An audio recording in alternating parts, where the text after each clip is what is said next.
Little Hand says it's time to rock and roll. Bring the noise.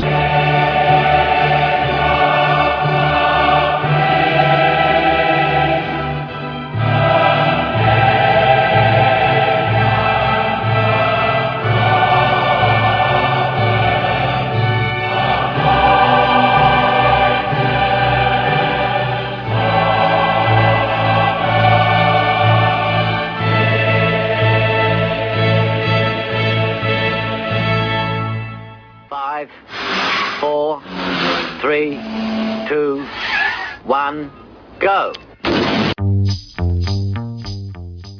Welcome to the Etims podcast number 27. Tonight with John Paul Taylor and CarlJungleBhoy. Oh there. Hello, is that Carol? That is indeed, yes. Hi Carol, Desimond here. So we're online with John Paul Taylor, Celtics. Hi there. How you doing, Carol? Hiya. I'm behind a curtain in a little cubicle in the red light district. So time is precious. Is there any danger of you actually being disturbed to get 30 euros or whatever? What's the going rate these days, Carol? Are you aware of the... Well, wait a minute, Carol, sorry. John Paul, you were over in Amsterdam recently. What's the going rate again? I thought it was £5, is it no? Do you have to, I thought, or no, the guilders, maybe guilders, no? I'm pleading the Fifth Amendment in case my wife listens to this. I think, are we all here now? Okay, we're all aboard the Skylark. There's no LUC. Okay, Carol, it's good to have you. Okay, everyone, welcome to the Etims podcast number 27. It's an Amsterdam special tonight. On the line we have Ralph Malph. Hello, how you doing? All the way from a den of iniquity of sex, drugs and rock and roll, we have John Paul Taylor. I'd just like to say of Denison, not in any way connected to Celtic. His job is Celtic Support Liaison Officer, and all the way from the infamous town of Amsterdam, we have CarlJungleBhoy. Hi, Carol. That's me most of the time. Good stuff. Okay, basically tonight we're looking to cover Amsterdam and its sad aftermath.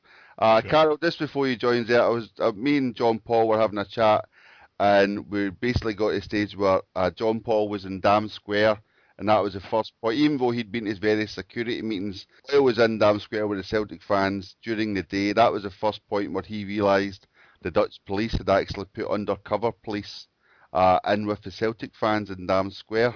That pretty much matches with everything I've been hearing too. And I wasn't actually in Dam Square. I went to the match with my son, but wasn't in Dam Square. But I do know I've got a mate in Glasgow. Hi there, Jerry, if you're listening, who told me about what happened when he was there.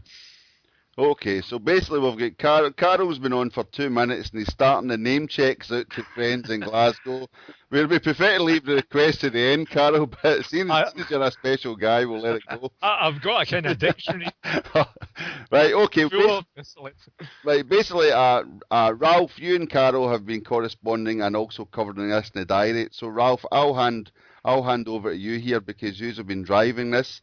If you would like to cover it with John Paul, please. And Ralph's the one with the boring voice. It sounds a bit like Billy Connolly. Is that right? Allegedly. Well, kind of crossed more like what do you call him, Ricky Fulton, Reverend Jolly. That's right. Do you know when that came out? I read that and I thought, oh, that's terrible. That, and I told the wife, and she turned around. She says, I heard you on the radio the other day. You've got a dreadfully boring voice. So I'm going to try and liven myself up and maybe switch accents or something halfway through. Yeah, that's true. Right. Back to Amsterdam. Sure. How on earth did we manage to misjudge the amount of people getting over? I think, if you remember, sorry to drop this on you. If you remember, you said in the last time we spoke to you that you were expecting 5,000-6,000, but all over the internet and everything else, they were talking. It turned out there was a lot more than that. Do you think that perhaps the Dutch police were surprised by the numbers? I don't think there's any doubt whatsoever they were surprised with the numbers, but I think that's something that was inevitable anyway, because whenever Celtic come to a location, important match, where it's fairly nearby, they're all going to turn up. No. A couple of guys in our club that were over there, I actually get thrown out the ground twice and get back in again. because what I'd heard was they were taking the people that would get tickets at the Amsterdam end, the home end, if you like. Yeah. The police were just literally speaking to them if they'd get Irish, Scottish, or English accents. Yep. They were taking the tickets off them and ripping them up. The two guys that get in from our club are both Welsh, and I've no idea if it sounds like a Dutch accent or whatever, but they eventually get in after a couple of tantrums. But again, all this could have been foreseen. All this should have been foreseen, especially if you're liaising with the Dutch police beforehand. When you were talking to them, John Paul, did you get the feeling that they didn't know what to expect, or did you get the feeling that there was maybe an air of expectancy that there might be trouble? I think that they expected high numbers. I'm not certain that the numbers that they actually got were of a level that they didn't feel they could cope with. They certainly, they gave us no indication that they couldn't cope with the numbers. I think it was beyond probably what we expected, and given that we only had 2,500 tickets, I think it was, the number of people that travelled over is a definitive number, but you're certainly looking at 10,000 plus anyway. So you're looking at an awful lot of people without tickets, but they didn't give us any indication that they wouldn't be able to cope with that at all. I mean, as I highlighted before, they'd done a European final last year involving Chelsea. They're used to handling British teams, but there has been problems in the past. So I think, it was realistically everybody thought that there was in Amsterdam the potential to have trouble there. We just tried to play it down the best that we could, but you don't want to kind of keep making references to trouble. All you try to do is give them as much information as they can on the basis they'll use some kind of containment tactics if they feel it's necessary, but we certainly didn't foresee what came on the day. Right. The other thing, obviously, is about the undercover police that were there, and I think nobody would have expected that given the high visible presence of the Amsterdam police anyway. Normally when you go somewhere and there's a lot of police in uniform, that's more than enough to deter any kind of trouble. Yeah. And I think knowing the Celtic support and knowing the Celtic support's reputation for just enjoying themselves, I don't think that would have made them react in a way that enticed the police, that brought them onto them. What do you think happened? What kind of feedback have you had that's happened that started the trouble? The feedback that I've got anyway is, and I wasn't that far from it at the time when it all kicked off, and it was pretty scary, to be honest with you, but I mean, generally, my experience of it and the people that I know that were there that get caught up in it as well was that Ajax fans came out of certain side streets quite close to Dam Square. There were some scuffles. At that point, the uniformed police started to step in. They started kind of wielding their batons, and obviously people were a bit taken aback by the reaction. John, can I just interrupt there? When you're talking Sure. Uniformed police, I think we need to be clear that It's not the riot police are police. not the same. So it's certainly police that were identifiable as being police, but they did have riot gear on. So they started to go in and kind of swing their batons about a wee bit and started to intimidate people. In the meantime, you've still got some Ajax fans coming at people. During all of this, my interpretation of it was that these plainclothes undercover Dutch police started to mingle with the Celtic fans who was really looking to defend themselves against the riot police.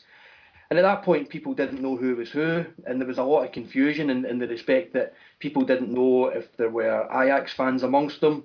They certainly didn't know that the people that were in amongst them were police officers.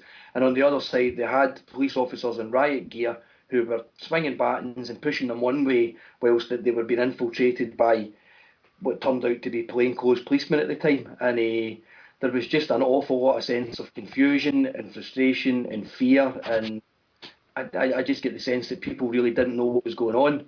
When it all kicked off at the square, I was probably about 100 yards away, and I was trying to get people onto a bus, and it really kind of came charging down the street.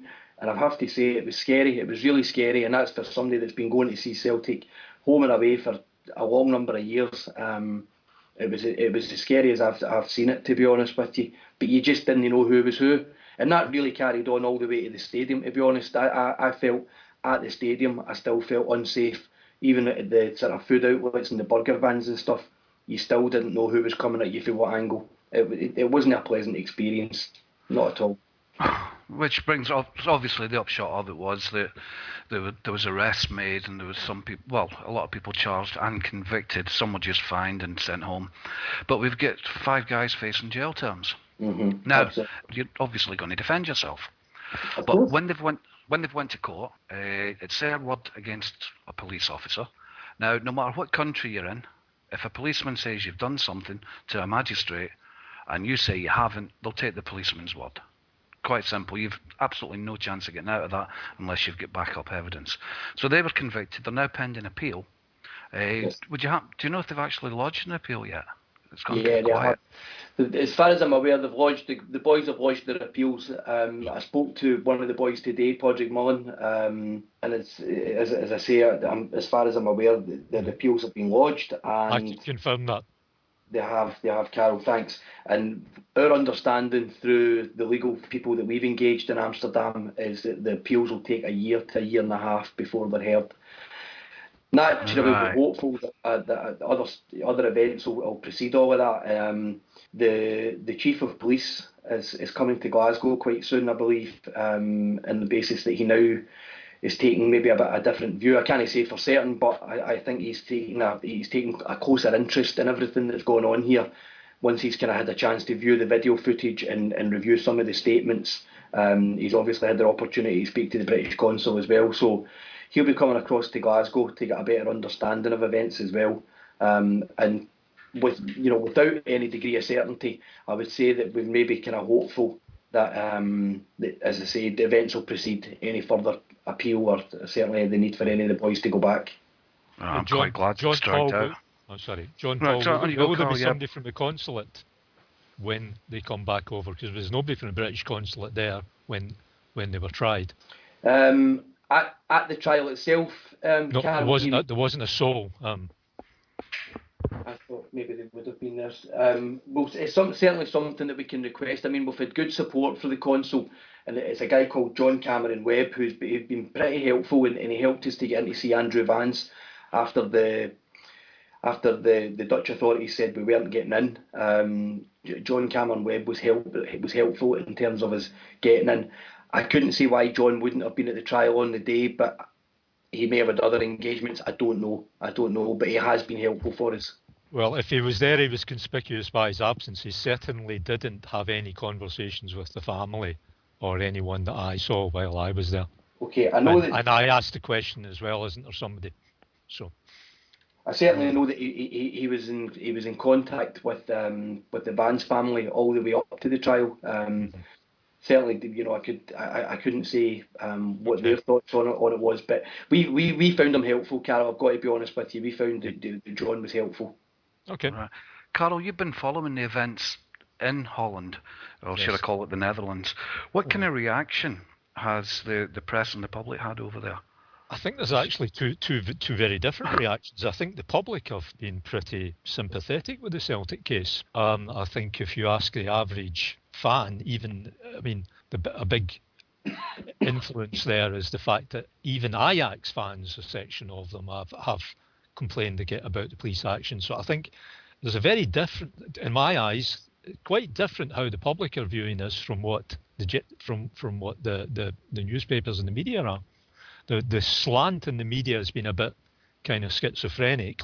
One day you get a story which seems to be supporting the case of the boys, and then the following day you get something which is completely the opposite. But I would say that on balance, the media have not really picked up on the story that, at least in my eyes, the trial was a sham. I'm talking things going on in the trial which even some neutral Dutch people in the public gallery were really shocked at. Ridiculously inappropriate comments from the judge.